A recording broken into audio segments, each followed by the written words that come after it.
Sexe, politique, absurde, internet, numérique et gadgets en tout genre. Bienvenue dans l'école des facs.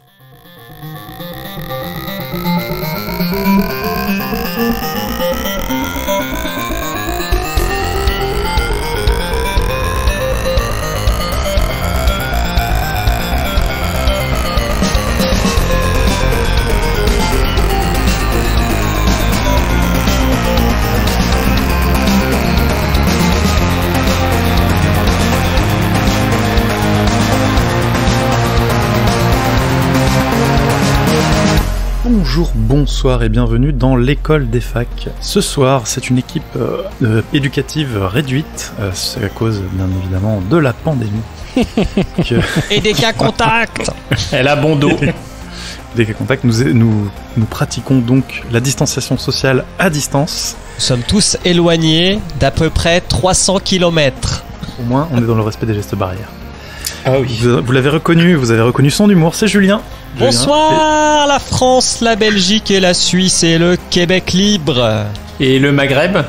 Et le Maghreb, c'est vrai. Et d'ailleurs beaucoup de pays et d'Afrique. l'Afrique subsaharienne aussi. Voilà. Et oui, et puis le pôle Nord et le pôle Sud. On salue nos gens qui On salue Ségolène Royal, ambassadrice des pôles. Et le Père Noël. Et le Père Noël. À côté de Julien, il y a Simon. Bonsoir Simon. Bonsoir. Il y a à côté de Simon, il y a Souzix. Bonsoir Souzix. Salut à toutes et à tous. Bonsoir mes amis. Et pour clôturer ce tour de table, il y a Kepra. Bonsoir, francophone de tout pays et de toute planète. Il n'y a plus de francophones dans l'espace car Thomas Pesquet est redescendu. Il y a quelques semaines. C'est une honte. Il a quelques semaines de mal de terre devant lui. Il a survécu à la guerre des étoiles, d'après ce que j'ai compris. Il n'a pas été qu'à contact. Eh bien, nous allons commencer. Ah mais non, j'ai oublié de dire, je suis Emric et vous écoutez l'école des facs. Ça, je l'ai déjà dit. Bonsoir. Nous allons commencer avec la première chronique. La première chronique, je vais tirer au sort. Roulement de tambour. Ce sera Julien. Oh. C'est moi qui commence ? Oui. Ok, je m'humidifie la bouche.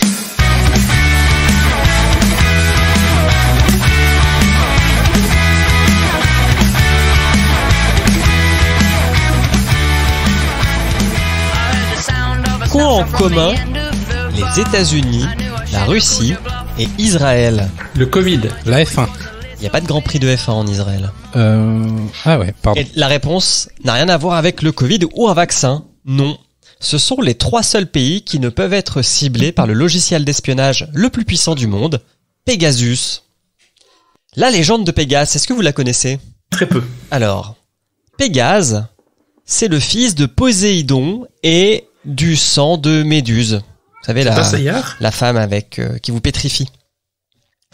Et c'est aussi celui qui apportait les éclairs à Zeus avant que le dieu des dieux les envoie sur Terre pour châtier les mauvais garçons. Prends ça les nastes. Au XXIe siècle, Pegasus ne fournit pas les éclairs au gouvernement qui se procure une licence, mais bien toutes les informations contenues dans votre smartphone. Et pas que pour lutter contre les narcotrafiquants. N'est-ce pas, monsieur le président Emmanuel Macron ?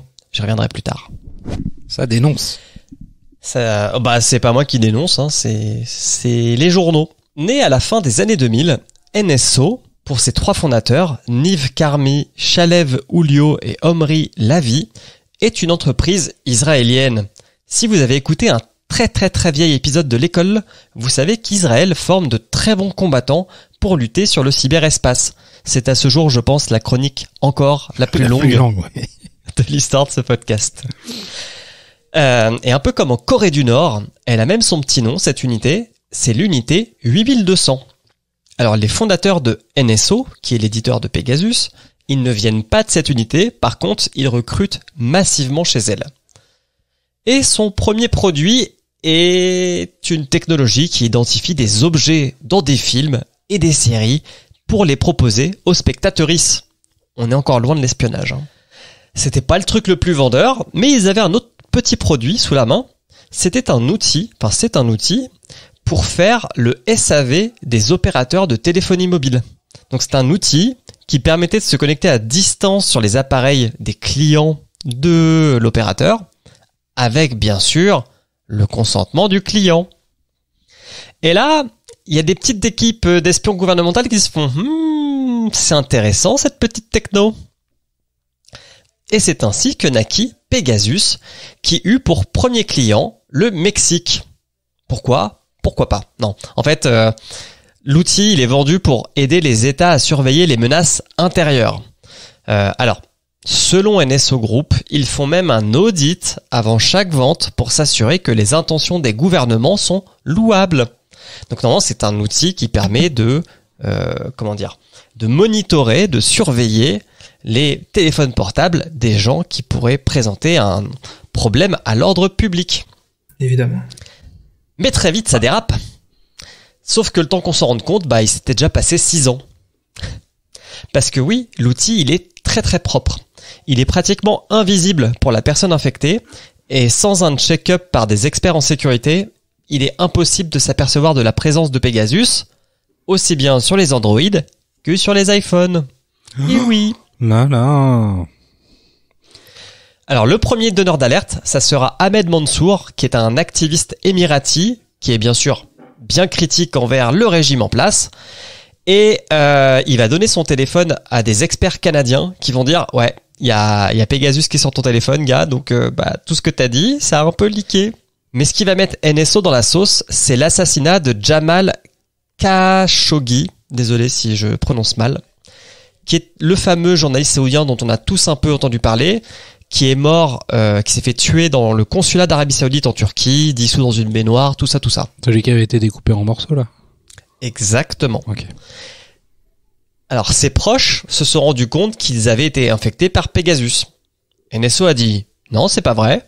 Nous, on peut pas trop savoir ce que nos clients font, mais quand même, on vous dit que non, vous êtes pas sur la liste des numéros de téléphone surveillés.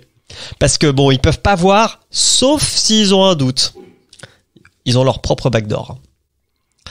Sauf que l'histoire, elle s'arrête pas là, parce que il y a une énorme enquête qui a été menée par plusieurs médias européens, dont Le Monde, et ça affirme le contraire. En fait, ce collectif de reporters a récupéré une liste de 50 000 numéros de téléphone censés avoir été infectés par Pegasus, et à chaque fois qu'ils en ont testé un, ils ont découvert soit la présence du logiciel, soit dans les logs, une tentative d'installation du logiciel.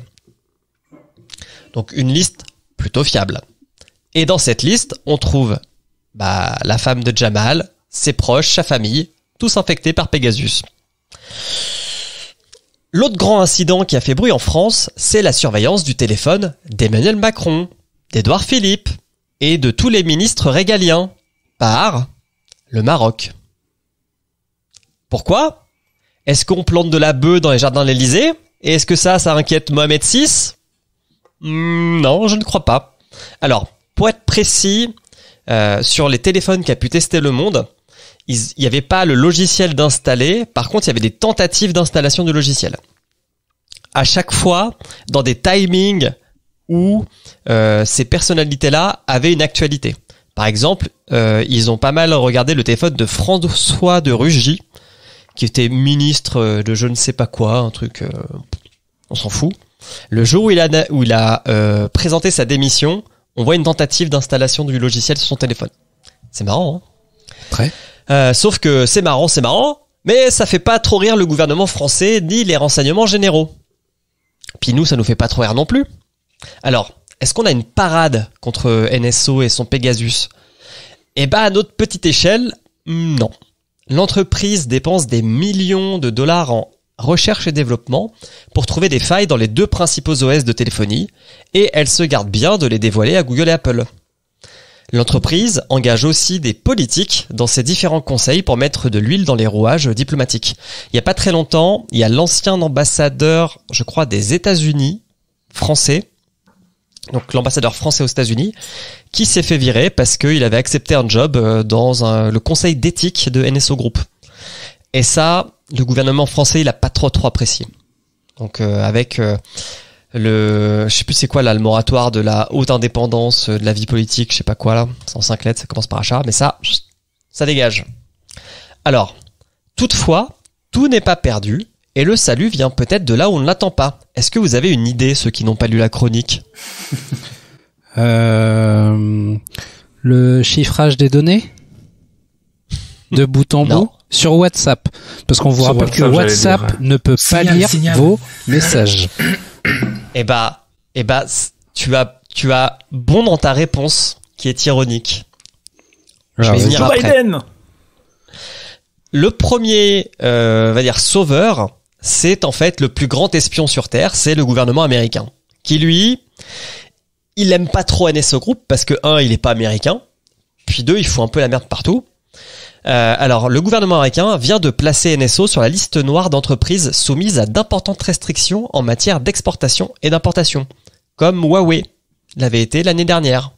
Donc on est au plus haut niveau de boycott de l'administration américaine quand même. Hein. C'est pas rien. C'est ennemi d'État, quoi. Et c'est limite ennemi d'État. Et ce qu'on sait aussi, c'est que quand les US prennent ce genre de décision, on voit souvent d'autres pays marcher dans le sillon, quoi. Donc, à mon avis, on devrait bientôt voir les UK, l'Australie, parce que c'est les alliés les plus proches, suivre ce petit mouvement qui date de 2-3 semaines. Et ça, c'est un move qui est dans l'esprit de ce que veut voir Snowden. Donc oui, on peut parfois voir que Snowden et le gouvernement américain sont d'accord. C'est un truc de ouf. Alors, ce que dénonçait Snowden, c'était la surveillance de masse. C'est-à-dire, on surveille tout le monde, et puis avec des algorithmes, on essaye de trouver des trucs louches ou des trucs qui nous intéressent. Là, on est vraiment sur un autre type d'espionnage. On est vraiment sur de l'espionnage chirurgical. Parce qu'il faut que tu rentres un numéro de téléphone dans le logiciel pour pouvoir essayer de l'infecter et récupérer les données. Sachant que le modèle de licensing de Pegasus, c'est plus tu mets de téléphone, plus tu payes. Donc c'est un coût. Le Mexique dépense des centaines de millions de dollars par an pour ça, hein, puisque c'est le premier et toujours le plus gros client de l'entreprise. C'est une dictature au Mexique? Non, mais ça pourrait être dans le débat. Ok. Ils ont surtout un gros problème de trafic de drogue. De narcotrafiquants, ouais. Alors par contre, Snowden, lui, il est très critique par rapport à cet outil et à l'industrie de surveillance en général, parce que pour lui, c'est une menace, et c'est assez intéressant comme allégorie. Pour lui, c'est une menace contre laquelle l'individu ne peut pas se défendre, comme les armes bactériologiques, comme les armes nucléaires. C'est un truc où on a besoin d'une réponse étatique pour empêcher d'autres États juste de créer ce genre d'armes, en fait. Lui, il veut que ce genre d'outil, ce soit vraiment très très limité, parce que sinon, on voit bien qu'il y a des dérapages, mais minute 2. L'autre sauveur dont je ne vous ai pas encore parlé, mais dont Sous-X a un peu parlé, c'est WhatsApp. Parce que oui, les GAFA partent également en guerre contre NSO. Les premiers à avoir réagi, ce sont donc Facebook, maintenant Meta, qui en 2017 s'est rendu compte que l'éditeur de logiciels israélien utilisait une faille dans son outil de messagerie WhatsApp. Et ce qu'ils ont fait, Facebook, c'est qu'ils ont laissé faire pendant 1 mois pour être sûr d'avoir tout le flagrant délit possible, afin de dire, non, là, on sait que c'est vous qui utilisez cette faille, vous êtes des bâtards, donc on va vous attaquer en justice. Alors, c'est toujours en cours de jugement, ça n'a pas été rendu pour le moment, mais Facebook a bien attaqué NSO sur le sol américain, et il y a 3 semaines, quelqu'un d'autre est venu se joindre à Facebook, et c'est Apple. Parce qu'Apple, un de ses arguments de vente de ses téléphones, c'est qu'ils sont très sécurisés, et la confidentialité de vos données est plus importante que tout le reste. Sauf qu'on a vu que NSO arrivait à aller dans les failles de l'OS d'Apple. Donc, Apple s'est joint à la danse et NSO doit faire gaffe à ses fesses. Oh, bravo, bravo. Merci, Jean Bloguin, humoriste. Retrouvez-le tous les soirs, tous les mardis et jeudis. Tous les soirs. mardis au Café de la Lance de la ville de Lausanne. À 19h30 en première partie de Thomas Wiesel. Non. Donc, après avoir fait cette petite chronique, est-ce que ça vous fait peur, ces logiciels espions? Non. Non, parce qu'en fait, je vais peut-être développer un peu les mêmes arguments que j'avais quand on a parlé de l'espionnage des GAFA, que le fait qu'ils avaient déjà nos données, enfin, qu'ils vendaient nos données, etc. C'est que, malheureusement, je pense que,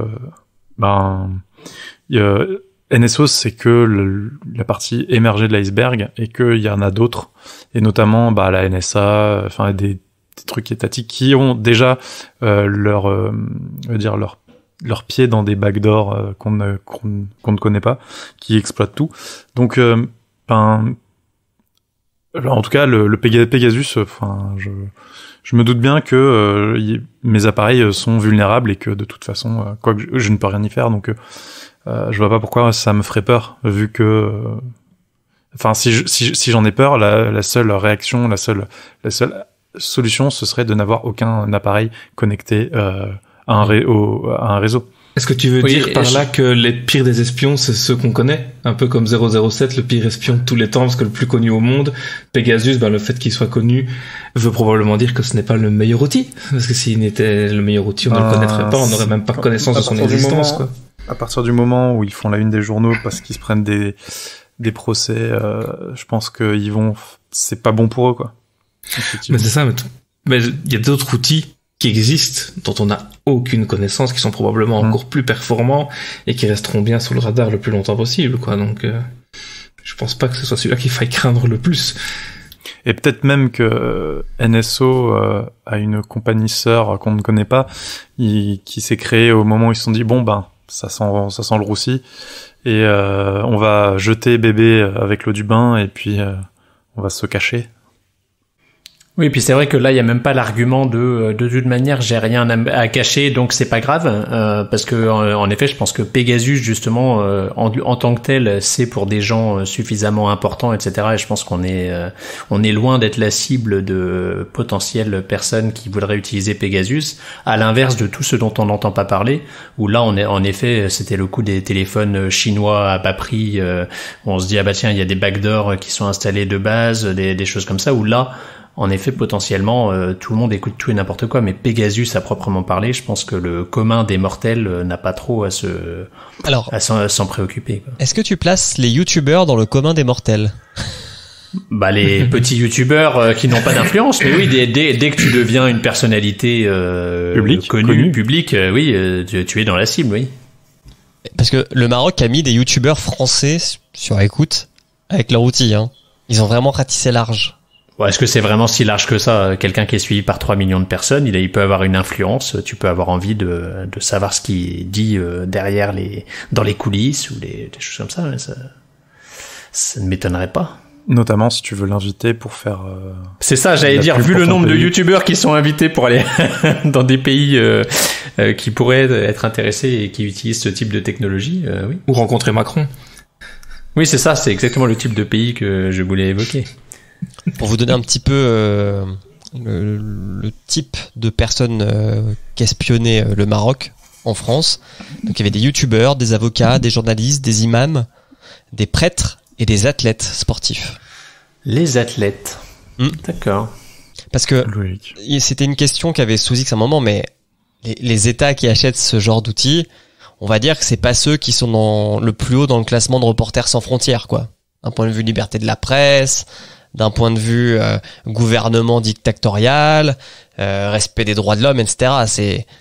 Alors, le Mexique reste un pays un régime démocratique avec un gros problème de narcotrafiquants et de sécurité intérieure, mais n'ont-ils utilisé Pegasus que pour lutter contre les narcotrafiquants et pas pour que le régime en place puisse au même titre qu'avant on plaçait sur écoute des gens où on récupérait leurs fadettes, des opposants, des potentiels candidats à la prochaine élection, etc. quoi.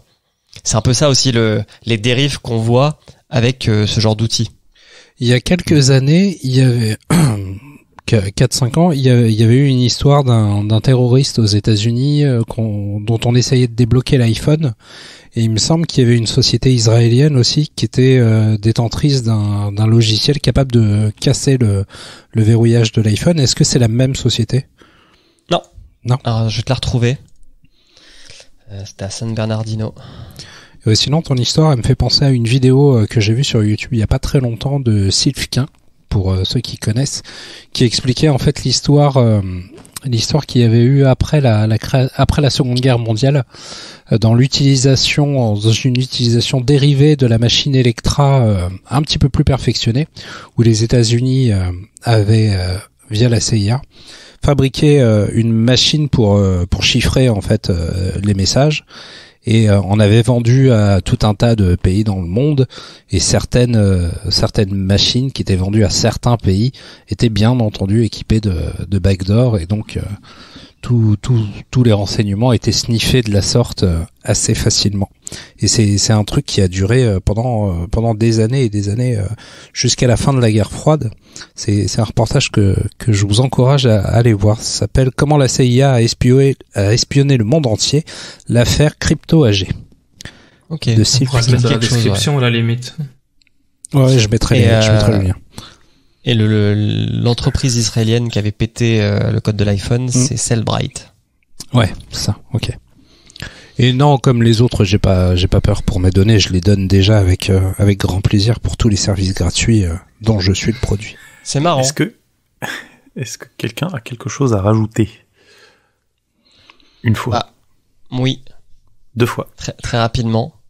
3 fois. Adjugé. Oh merde. Non, juste, Vas-y, Julien. Enfin, alors, moi, je sais pas, je suis moins gêné que Facebook siphonne mes données parce que j'utilise WhatsApp que un État étranger siphonne mes données parce que potentiellement j'ai de l'influence. Enfin, je mettrais pas ça au même niveau pour le coup. Ouais, mais WhatsApp, tu l'as installé toi, donc tu ouais. Oui, ben c'est pour ça que je te dis que pour moi, ouais. J'accepte le prix entre guillemets à payer, qui est que ils vont s'en servir pour faire du ciblage. Ok, pourquoi pas. Par contre, que un État, je sais pas, ait décidé de me mettre sur écoute parce qu'un jour j'ai fait un tweet contre leur régime et que j'ai 3 millions d'abonnés, bah ça me fait bien plus chier parce que en soi, enfin, c'est pas que je l'ai pas voulu parce que j'aurais été critique envers ce régime, mais c'est pas le même rapport de force quoi. Et surtout, si j'ai pas envie d'utiliser WhatsApp, bah j'utilise Signal, j'utilise d'autres logiciels. Enfin, je communique d'une autre façon. Alors que là, mais il paraît que les BlackBerry ne sont pas impactés par Pegasus. Ceux qui ne savent pas caler un meuble, ouais. La NSA récupère tous vos emails sur les serveurs du Canada, mais ouais. Mais mais ouais, enfin je sais pas, je trouve ça marrant que vous mettiez un État qui vous espionne et une entreprise. Non, mais moi j'ai pas dit que ça me dérangeait. Moi j'ai pas dit que ça me dérangeait pas. Moi j'ai dit que ça me faisait pas peur. Oui, c'est ça. Pour à titre ça personnel, me fait plus peur. Je ne m'inquiète plus. Je ne m'en inquiète pas. J'ai un point de vue très fataliste là-dessus. Ça me dérange. Ça me dérangerait de me faire espionner. Ça me dérange si on m'espionne. Enfin, si j'apprends qu'on m'espionne, mais ça ne me fait pas peur. Je sais que ça peut arriver et enfin, voilà quoi. Je ne peux rien y faire. On l'a vu. Hein, les particuliers ne peuvent rien y faire. Donc, pourquoi s'en angoisser? Si t'as aucune prise dessus, autant let it go, comme disait la célèbre whistlebloweuse Elsa. Du Nord. Non mais j'aurais aimé que c'est la même conclusion qu'il y a 3 ans sur Cyberwar. J'aurais aimé que l'Union européenne, tu vois, ait une réponse de type bah voilà, on a une armée qui est capable de combattre ce genre de menaces, ce qui est toujours pas le cas. C'est ainsi. Est-ce que tu veux laisser un message pour la jeunesse, pour qu'ils se protègent contre ces technologies intrusives? Sortez couverts sur vos smartphones. Non, mais en plus, mais le truc c'est qu'ils peuvent rien faire. Enfin, nous on en rigole. On est quand même dans un pays assez libre, tu vois. Mais genre, aujourd'hui t'es un jeune au Maroc, c'est quand même pas drôle. Je veux dire, si tu files pas droit, et on parle du Maroc, hein, je parle pas de la Corée du Nord. Si tu files pas droit, potentiellement, la police, elle peut t'arrêter parce qu'elle a vu sur ton téléphone des trucs qui allaient à l'encontre du régime actuel, quoi. Même t'es en France, t'es en Belgique, t'es en Suisse, t'as fait des tweets, t'as une petite influence qui plaît pas, rien n'empêche qu'un jour les câbles de tes freins soient coupés, que peu importe ce qui peut t'arriver par accident, tu trébuches sur le quai du métro, enfin rien n'empêche ces petites choses d'arriver, quoi. Certes, mais c'est en fait, et c'est aussi le truc qui était flippant. J'en ai pas parlé dans ma chronique, j'aurais peut-être dû. C'est que ça donne avant ce genre d'outil. Quand on prend l'arme nucléaire, pour faire une allégorie technologique, il fallait que tu sois une grande puissance pour la développer cette arme. Donc au final, il n'y a pas tant de pays que ça qui l'ont développée. Et au bout d'un moment, on s'est dit bon, c'est quand même très dangereux. On va essayer de légiférer ça. Ce genre d'arme technologique, je vais appeler ça du cyberespace.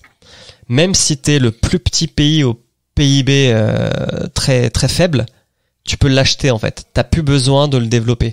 Et ça, c'est aussi quelque chose qui change dans le rapport de force entre les pays.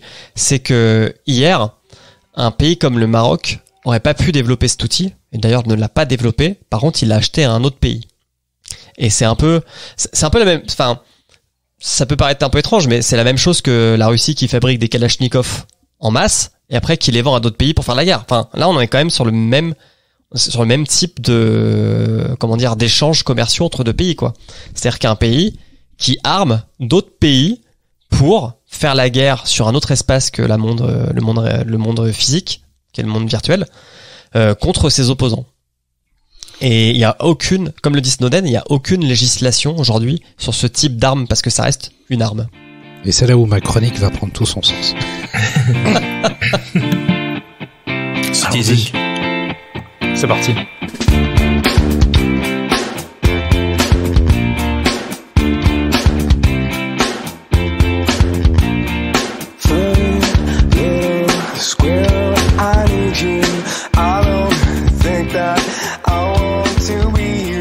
Donc, puisque le monde réel apparemment ne vous fait pas chanter, nous allons essayer de changer de monde.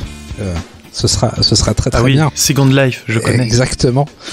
Donc ça y est, Facebook nous a pondu sa nouvelle pépite, a enfilé son nouveau costume et annoncé sa prochaine destination. Meta, comme il faut désormais appeler le groupe à la tête de Facebook, Insta et WhatsApp pour ne citer que. Imagine le futur des interactions sociales en ligne de demain, Julien. Imagine comme ça va être bien. Zucki, il s'est dit que le monde était prêt avec cette belle pandémie mondiale dans laquelle les confinements ne laissent place qu'au couvre-feu et autres obligations de télétravail et isolement pour enfin héberger les internautes sur une île, une seule, le métaverse. Alors oui, c'est pas nouveau, effectivement. En 99, la société Linden Lab, dirigée par Philip Rosedale, se dit que la techno de Nintendo avec son Virtual Boy, je sais pas si vous avez eu ça quand vous étiez gamin, moi pas, mais... Oui, j'ai eu la nausée un petit peu, oui. Ah ouais? Il n'y a pas grand monde qui l'a eu d'ailleurs. Hein. J'étais de famille modeste, je ne l'ai pas. Moi, je l'ai expérimenté comme les différentes consoles auxquelles j'ai touché chez des amis, mais oui. Oui, parce que sinon tu mens dans ton hockey boomer qui sort bientôt. Tout à fait. Spoiler. Donc Philippe, il s'est dit que cette techno c'était pas mal, mais on pouvait la pousser bien plus loin. Et il a voulu accoucher d'idées bien plus novatrices que celles imaginées par Big N. Donc pour les premiers protos, c'était pas vraiment convaincant. On est quand même 13 ans avant le casque Oculus. Et il change de cap, et en 2001, il sort le Linden World, une version alpha de ce que Second Life sera 2 ans plus tard sur PC. Alors Second Life, c'était un monde virtuel, puisque, alors je dis était, non, on va dire est un monde virtuel, puisque j'ai pu m'inscrire et me connecter encore il y a 2 jours, dans lequel vous pouvez créer votre avatar, discuter si vous avez de l'argent du jeu, acheter une maison ou un autre commerce et perdre votre temps sur n'importe quel réseau social. Enfin, de la même manière en tout cas. Même à l'époque, à la grande époque de Second Life, alors toujours d'après un superbe documentaire de Silfkin que je citais à la chronique précédente, il y avait les partis politiques qui s'étaient mis à faire campagne dans ce monde. Et, les banques aussi avaient investi les lieux. C'était rigolo. C'était vraiment the place to be à l'époque. Mais avant eux, Canal+, déjà en 97, avait fait une tentative avec Second World. Alors oui, toute ressemblance de nom est totalement fortuite, hein, dans laquelle vous pouviez vous balader dans les rues de Paris et qui sera malheureusement arrêté en 2001. Mais d'un point de vue graphique, c'était du même niveau. En 2004 encore, la société IMView Incorporation crée le chat et en environnement 3D avec IMView, du même nom. Là encore, avatar, maison, rencontres et sexe sont au rendez-vous parce que oui, là où vous mettez des humains réels, ou pas, il y a du sexe. Le réseau social est toujours en activité et j'y ai perdu un peu de temps en 2007. C'était rigolo.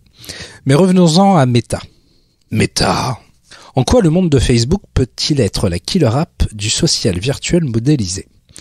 Qu'est-ce qui va le différencier d'un PlayStation Home vide et inutile ? pour ceux qui ont connu le PlayStation Home. PlayStation Home, voilà, je cherchais le nom, je me rappelais plus. Tout le monde sera d'accord avec moi, c'était totalement anecdotique. Mais c'était pas moche. Ou encore d'un mesh de Microsoft basé sur une ligne purement professionnelle. Plus encore, en quoi est-ce différent d'un jeu massivement multijoueur tel que WoW, dans lequel on a déjà tout le fun d'un jeu vidéo? Eh bien, c'est l'ensemble de ces interactions que Meta abandonne avec son métaverse. Ambitionne. Eh bien, c'est l'ensemble de ces interactions que Meta ambitionne avec son métaverse. Du social. Oui. T'arrêtes juste parce que toi tu dis méta avec une grosse voix et tout, mais moi méta à chaque fois ça me fait, je l'entends quand je le lis avec.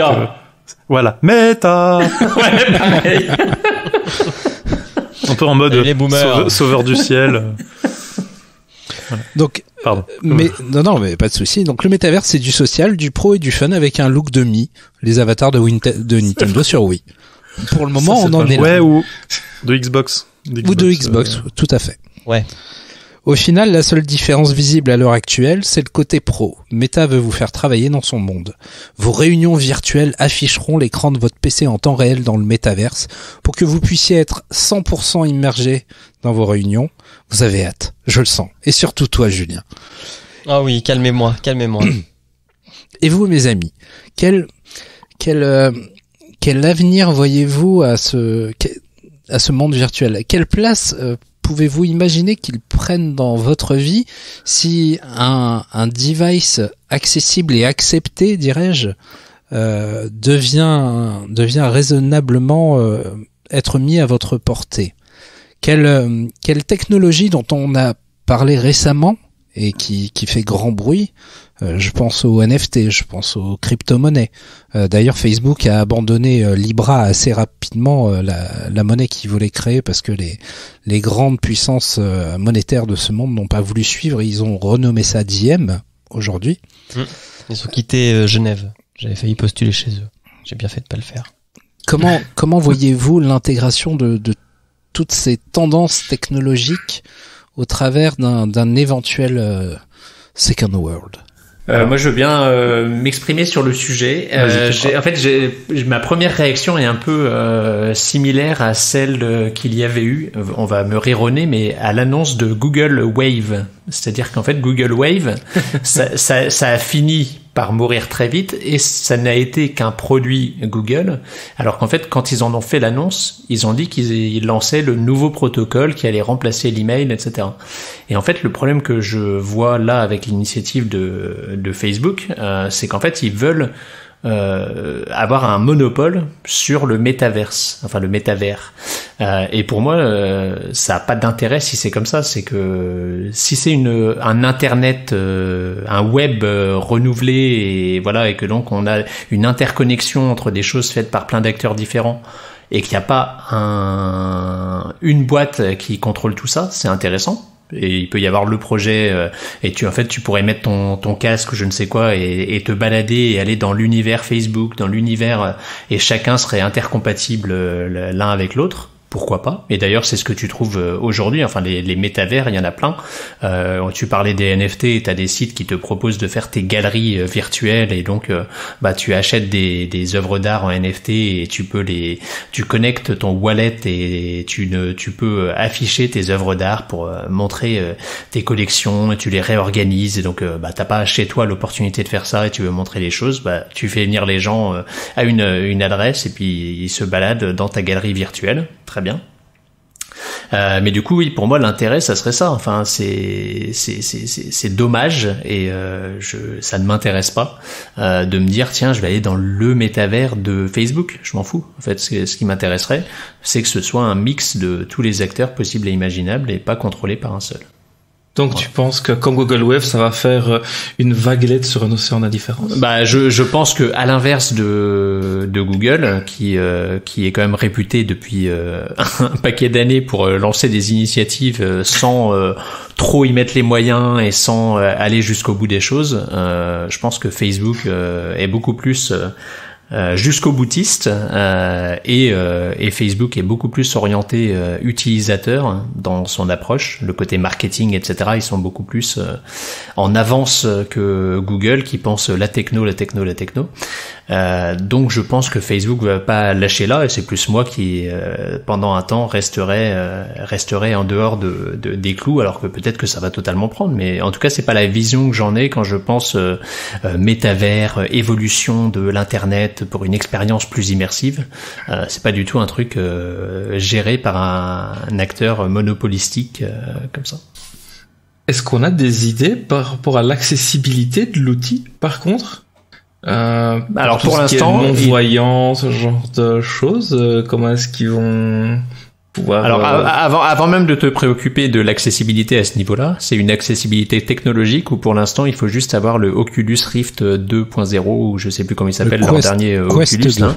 Le Quest, voilà, Quest 2, le Quest 1, je crois qu'il perd sa compatibilité là en tout cas courant du mois de décembre, donc il faut avoir le Quest 2 pour accéder, donc c'est très très restrictif quand même, c'est un univers Facebook dans lequel on peut aller en ayant un matériel Meta aussi, vu qu'Oculus appartient à Meta. Seulement 350 €.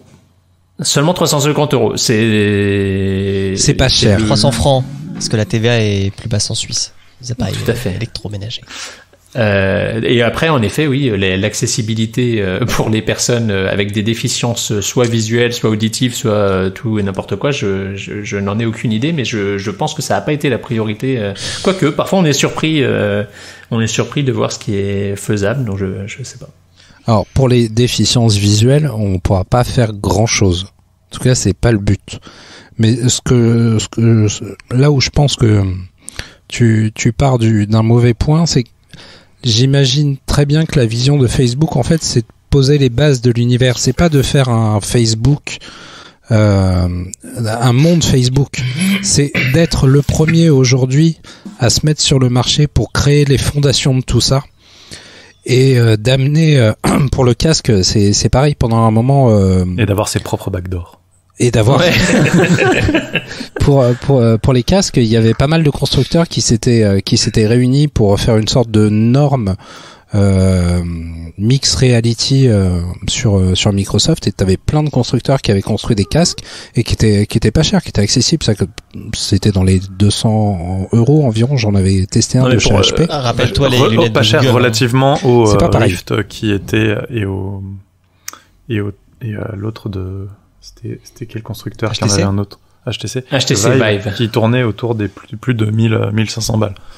Ça reste une somme quand même, 200. Mais oui. Bon, c'était pas cher par rapport aux 1200, aux 1000 et quelques. Oui, mais là l'intérêt c'est de faire un truc grand public. Oui, mais je reste convaincu que eux, on est plus dans une bataille Blu-ray contre HD DVD où ils lancent un truc et ils espèrent que ça devienne la norme, plutôt que la vision assez philanthropique ou en tout cas exploratoire que tu leur prêtes. Hein. Je pense qu'ils veulent s'imposer, ils voient que personne n'a sauté de manière massive dessus et ils veulent faire regardez, c'est ça le métavers. D'ailleurs, c'est pas anecdotique le nom qu'ils ont choisi, qui est déjà utilisé par plein d'autres, et ils ont dit nous on lance, voilà, c'est ça le métavers. Ok. Moi, j'avoue, j'ai vraiment une réaction de boomer vieux con face à ça. Je vois que c'est très tendance le sujet. Je comprends le concept, un peu comme tu dis dans ta chronique, quoi, d'aller dans un enfin, j'ai l'impression de voir un WoW++. Vraiment, dans ce que je vois. Ah bah c'est un lobby géant. Hein. WoW dans le sens, tu vas voir tes potes dans un endroit virtuel, vous avez votre avatar et puis vous faites des trucs ensemble, quoi. Alors dans WoW... Vous connaissez Roblox ? Non. En fait, il y a déjà un métaverse. Oui, et ça s'appelle Roblox. Ok. Il y en a plein des métaverses. Ouais. Mais bon, en fait, c'est très Ready Player One. Un peu. Le concept ici. Ouais. Mais moi, en fait, je trouve que... Enfin, je pense que ça va faire. On l'aura jamais vraiment. On aura des petits métaverses qui vont se développer les uns à côté des autres, qui vont peut-être s'interconnecter un jour.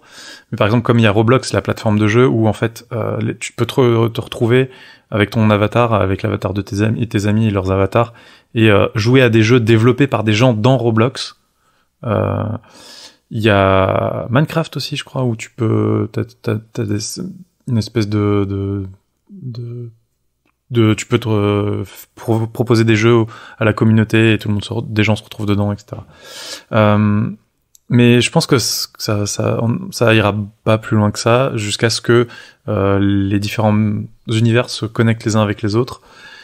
Parce que moi, depuis Fantôme avec chauffeur, ou même Denis Mnémonique, donc 95 et respectivement 97 et 95, non 96 et 95, j'attends ça parce que dans Fantôme avec chauffeur, on a un aperçu de la réalité virtuelle. Le fils du personnage principal a un casque de réalité virtuelle en 1996 et il joue à des jeux en 3D dedans, en immersion totale dans sa chambre. C'est magique. 1996, hein, je le rappelle. Alors que les Oculus et compagnie, ça date de quand ? Ça date de il y a 5 ans. Ah, mais même deuxièmement, dans 97, enfin, c'était incroyable. Tu allais te balader à la Fnac des Champs-Élysées et tu pouvais écouter des CD qui étaient en vente et les acheter et aller les chercher à la boutique, la vraie. Et depuis, rien. T'avais déjà des... Mais oui, ça fait plus de 20 ans qu'on a les mêmes trucs. Hein. Alors, Oculus, c'est un peu plus vieux parce que il y a eu un Kickstarter, je crois que c'est 2012 ou 2013. Donc, ça commence à remonter. Hein. Ça reste 16 ans après Fantôme avec chauffeur. Et je pose des questions de noob parce que le sujet m'intéresse pas plus que ça, mais j'ai l'impression que c'est quand même... Est-ce que c'est uniquement lié au casque de réalité virtuelle, le métaverse ? Non. Le concept de métaverse, c'est plus large que ça. Certains ont comme argument que le métaverse est déjà là. Le fait qu'on puisse déclarer ses impôts en ligne, totalement en ligne, il y a déjà un métaverse en fait administratif. Mais par contre, ce qu'on évoque dans la chronique, la version Facebook est quand même très très liée au casque. Enfin, quand Zuckerberg apporte sa vision du métaverse, c'est vraiment ce lien la personne qui devient un avatar. Oui, c'est l'immersion dans le monde. C'est reproduire en réalité virtuelle l'impression d'aller dans les lieux pour faire tes démarches. D'accord. Je pose la question parce que j'ai l'impression que l'adoption du casque de réalité virtuelle, c'est pas encore ça. Et pourtant, ça fait bientôt 10 ans qu'on a des trucs qui tiennent la route, quand même, d'un point de vue technologique. Il y a les gens qui en parlent et qui sont un peu experts que j'ai eu l'occasion de lire ou d'écouter, avancent en général 2 freins principaux. C'est le coût, pour avoir un casque à peu près potable, avec une résolution suffisante pour pas voir les pixels, et le deuxième problème, c'est l'autonomie du casque, le confort et surtout son indépendance des câbles. Parce que si tu dois brancher des câbles, t'installer, poser le truc sur ta tête et tu peux pas le garder plus de 30 minutes parce qu'il pèse trop lourd, c'est un frein énorme. Donc on n'a pas encore de casque qui allie à la fois la performance graphique et les capacités et l'indépendance du câble et d'un ordinateur suffisamment puissant pour t'afficher ça. Mais ça arrive parce que je fais la connexion avec une autre de mes chroniques. Je fais une Julien. Hein. La 5G. Le sous-X-verse. La 5G. On en est là. C'est-à-dire que demain, ils vont nous sortir un casque ultra léger, pas cher, qui ne fera que streamer ce putain de métaverse. Et en fait, là où je combats encore l'idée... Ce sera littéralement Ready Player One, avec les gens dans la rue qui font du kung-fu. Là où je veux contredire Kepra, c'est qu'en fait, cette interconnexion de toutes ces choses, on les a déjà dans notre téléphone sur une plateforme unique. Allez, 2 plateformes uniques, parce qu'on a iOS d'un côté, Android de l'autre. Mais en fait, je pense que c'est vers ça qu'on va basculer, c'est-à-dire un casque qui va remplacer... l'utilisation de notre téléphone à la maison quand vous posez 1 heure ou 2 devant votre PC portable, en fait le PC portable ça dégage, on met juste le casque, on a accès à absolument toutes nos applications, il n'y a plus de télévision, la télé vous la regardez comme ça sur votre casque, votre Netflix, votre machin, vous naviguez sur le web, sur YouTube, vous avez vos notifications de messages, machin et tout, si vous voulez lancer un jeu, vous avez juste votre manette à attraper et vous pouvez aller voir vos potes dans tel ou tel salon. Voilà, moi je pense vraiment que c'est non, mais ça, je n'ai jamais contredit ça. Je n'ai jamais contredit ça. Je dis juste que Facebook, c'est pas du tout ce qui te présente là. Facebook ne présente pas ça. Après, Facebook, il présente un univers fermé. Ils ont aucune intention que ça soit. C'est juste, ils te présentent une application métavers. Viens chez nous et tu vivras ta meilleure vie pour le travail, dans une solution 100% Facebook, méta. J'ai l'impression que la technologie est encore un tout petit peu trop jeune et pas encore assez implantée maintenant, parce que avec le Covid, avec le confinement, c'était l'opportunité idéale pour lancer ce genre de choses, avec tous les festivals qui ont été annulés, tous les Hellfest, etc. Imagine une foule de 100 000 personnes avec son casque situé devant des groupes qui jouent vraiment un concert où chaque personne se retrouve située sur une plaine. Enfin, il y aurait eu moyen de profiter de ce fait que les gens ne pouvaient pas se retrouver physiquement les uns à côté des autres pour créer quelque chose et profiter de cette opportunité-là. Et je pense qu'ils ont raté le coche du fait que c'est pas encore assez répandu, il y en a pas encore assez, la qualité n'est pas encore suffisante, t'auras pas la même émotion avec ton Oculus que si tu te retrouves dans la plaine du Hellfest au milieu de tous les pochetrons qui sont à côté de toi. T'auras pas la même chose encore maintenant, mais je pense que avec le temps, la technologie, les évolutions, on pourrait arriver à quelque chose comme ça. Et il y a beaucoup de personnes à qui les contacts humains ont manqué pendant le Covid, mais il y a beaucoup de personnes, je pense aussi, qui se sont rendus compte que de ne pas voir des gens en masse tout le temps, c'est pas forcément déplaisant. Je pense qu'il y a beaucoup de personnes qui se sont rendues compte que avoir de la distance avec les autres ne les dérange pas, et me dire que tu pourrais te retrouver avec la moitié du public du Hellfest en live qui serait en fait avec un casque de réalité virtuelle un jour, ça me paraît pas complètement fou. Moi, je n'y vois pas d'intérêt pour moi, mais je ne serais pas surpris, par contre, qu'un jour ça intéresse des gens et que ça arrive. Par contre, ça m'intéresse ce que tu dis, parce que ça fait rebondir sur l'aspect professionnel évoqué par Marc, où dans sa version idyllique, on voit les gens autour d'une table, avec certains qui font des petits triples sauts, d'autres qui volent. Je sais pas si vous avez vu la démo, on pourra mettre le lien aussi dans la description. Mais il a une vision où en effet les collègues ont une envie absolue de se voir. Qu'est-ce qui s'est passé avant Covid dans une visio? Tout le monde se voyait, on avait 1 heure ou 2 heures d'attention parfaite dans les visios et les gens parlaient entre eux. Covid arrive, je sais pas comment c'était pour vous, mais moi les réunions c'était des visios avec des initiales. Il y a eu 1 ou 2 mois où ça tenait, où les gens se regardaient, et puis après c'était non mais on en a marre d'être en visio en permanence, donc tu coupes les caméras. Donc j'ai hâte de voir le métavers avec juste les petites icônes. Il est connecté, mais par contre il a pas envie de se montrer même sous son avatar parce que petite bulle avec petite bulle flottante avec des initiales dedans. C'est ça, voilà. Donc je sais pas en effet s'il y a une envie. Tu parlais de se voir tout le temps, mais même virtuellement se voir, je sais pas si les gens ont forcément envie de retrouver ça. Là tu pars de l'idée, c'est comme si on te forçait à aller sur Second Life toute la journée au boulot, quoi. On te force à faire une visio au boulot. Alors qu'aller sur Second Life ou aller sur Meta, c'est quelque chose que tu auras envie de faire et t'iras volontairement. Donc t'as quand même encore une autre genre de dynamique. Le monde présenté par Zuckerberg, c'est un monde où tu arrives au boulot le matin, tu es sur ton écran virtuel et tu participes à tes réunions connectées comme ça. Je pense que c'est très déconnecté de la réalité.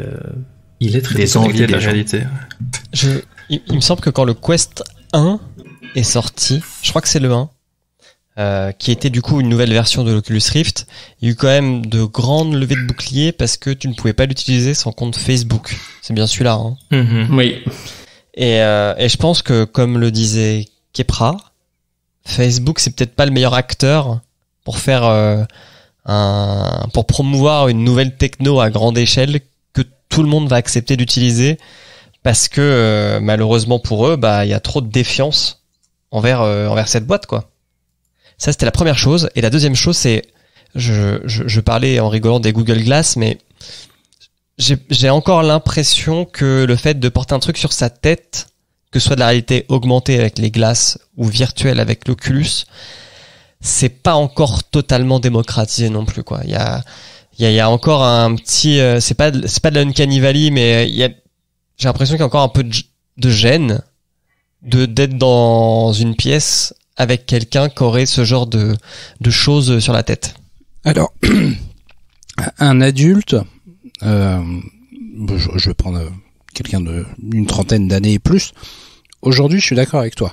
Par contre, un ado, tu lui dis va t'enfermer dans ta chambre, va foutre ton casque et va te chatter avec tes copains sur tes réseaux sociaux et regarder des vidéos de chats rigolos. Je suis sûr que le gamin, tu le revois pas avant 2 semaines. Je ne suis pas un ado, donc je ne peux pas savoir. Je pense qu'on n'est pas le public premier et que la version professionnelle dont parlait Kepra effectivement ne va pas nous arriver d'ici les 10 prochaines années rapidement, mais dans le futur, moi c'est comme ça que je vois la transformation de l'univers qu'on a dans notre téléphone. Je pense qu'on va s'immerger là-dedans complètement. Je sais pas, comme le dit Simon, vraiment le confinement c'était quand même le bon timing pour ça. C'est-à-dire, c'est pas pour rien que des boîtes comme Zoom ont explosé. Il y avait quand même un besoin de lien.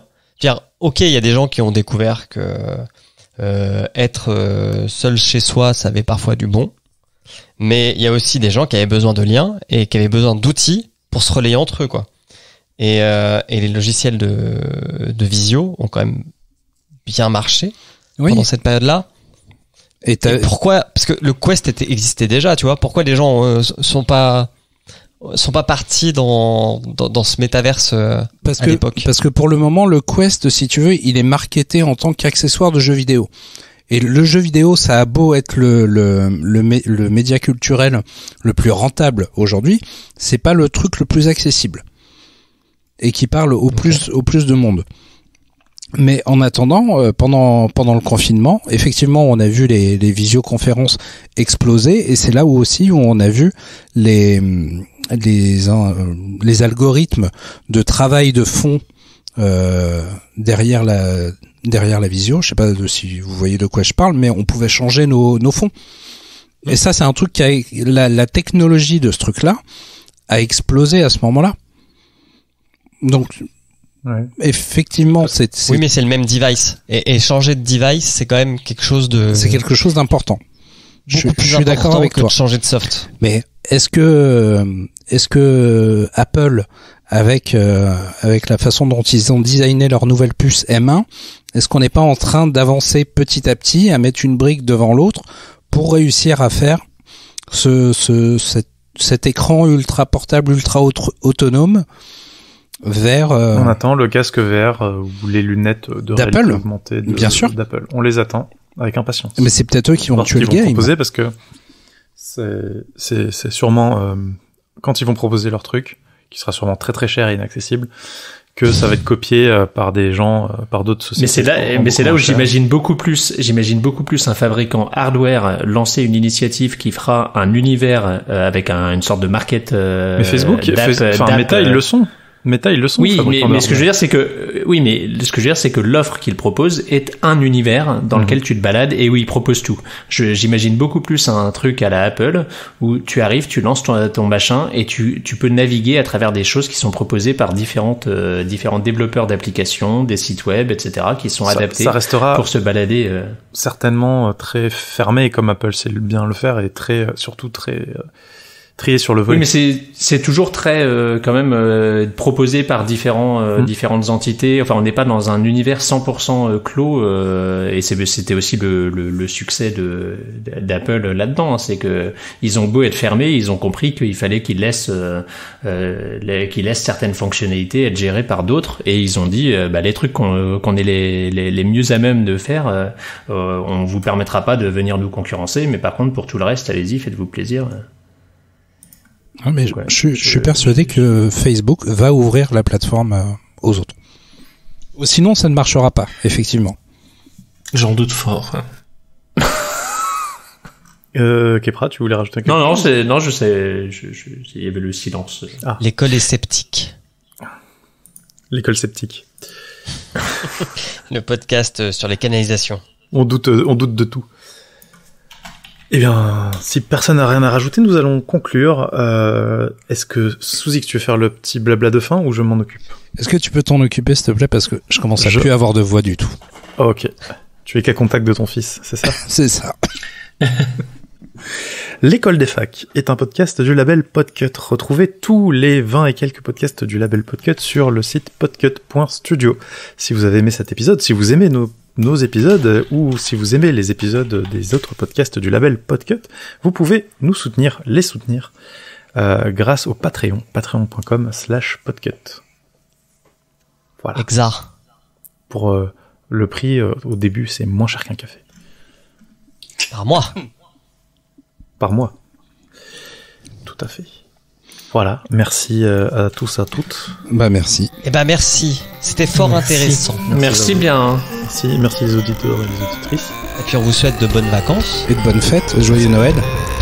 Oui. Et bonne fin de... Merci, au revoir. Au revoir. Bonne fête. Ciao, ciao.